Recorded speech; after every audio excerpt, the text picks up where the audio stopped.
जब कर्ण ने कृष्ण से पूछा कि मेरा दोष क्या था, जरूर जानिए कृष्ण का उत्तर। दोस्तों, कर्ण ने कृष्ण से पूछा, मेरा जन्म होते ही मेरी मां ने मुझे त्याग दिया, क्या अवैध संतान होना मेरा दोष था? द्रोणाचार्य ने मुझे सिखाया नहीं क्योंकि मैं क्षत्रिय पुत्र नहीं था। परशुराम जी ने मुझे सिखाया तो सही, परंतु श्राप दे दिया कि जिस वक्त मुझे उस विद्या की सर्वाधिक आवश्यकता होगी, मुझे उसका विस्मरण होगा, क्योंकि उनके अनुसार मैं क्षत्रिय नहीं था। केवल संयोगवश एक गाय को मेरा बाण लग गया और उसके स्वामी ने मुझे श्राप दे दिया, जबकि मेरा कोई दोष नहीं था।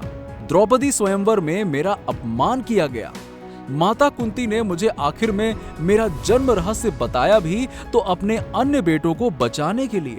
जो भी मुझे प्राप्त हुआ है दुर्योधन से ही हुआ है, तो अगर मैं उसकी तरफ से लड़ूं तो मैं गलत कहां हूं?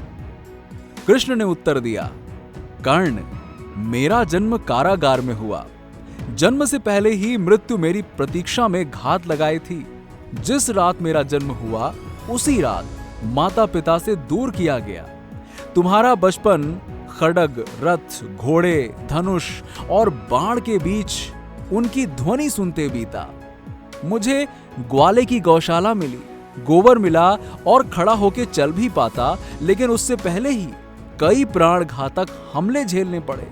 कोई सेना नहीं, कोई शिक्षा नहीं, लोगों से ताने ही मिले कि उनकी समस्याओं का कारण मैं हूं।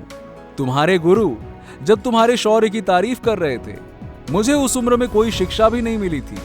जब मैं 16 वर्षों का हुआ तब कहीं जाकर ऋषि संदीपन के गुरुकुल पहुंचा।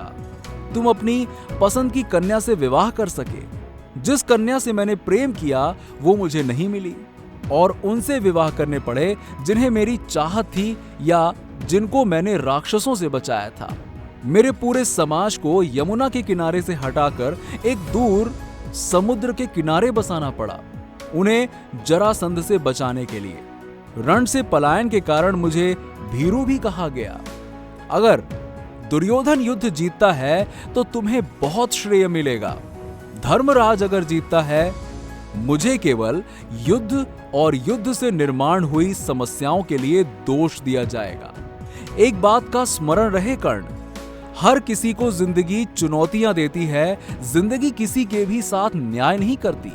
दुर्योधन ने अन्याय का सामना किया है तो युधिष्ठिर ने भी अन्याय भुगता है, लेकिन सत्य धर्म क्या है ये तुम जानते हो। कोई बात नहीं, अगर कितना ही अपमान हो, जो हमारा अधिकार है वो हमें ना मिल पाए, महत्व इस बात का है कि तुम उस समय उस संकट का सामना कैसे करते हो। रोना धोना बंद करो कर्ण। जिंदगी न्याय नहीं करती, इसका मतलब ये नहीं होता कि तुम्हें अधर्म के पथ पर चलने की अनुमति है।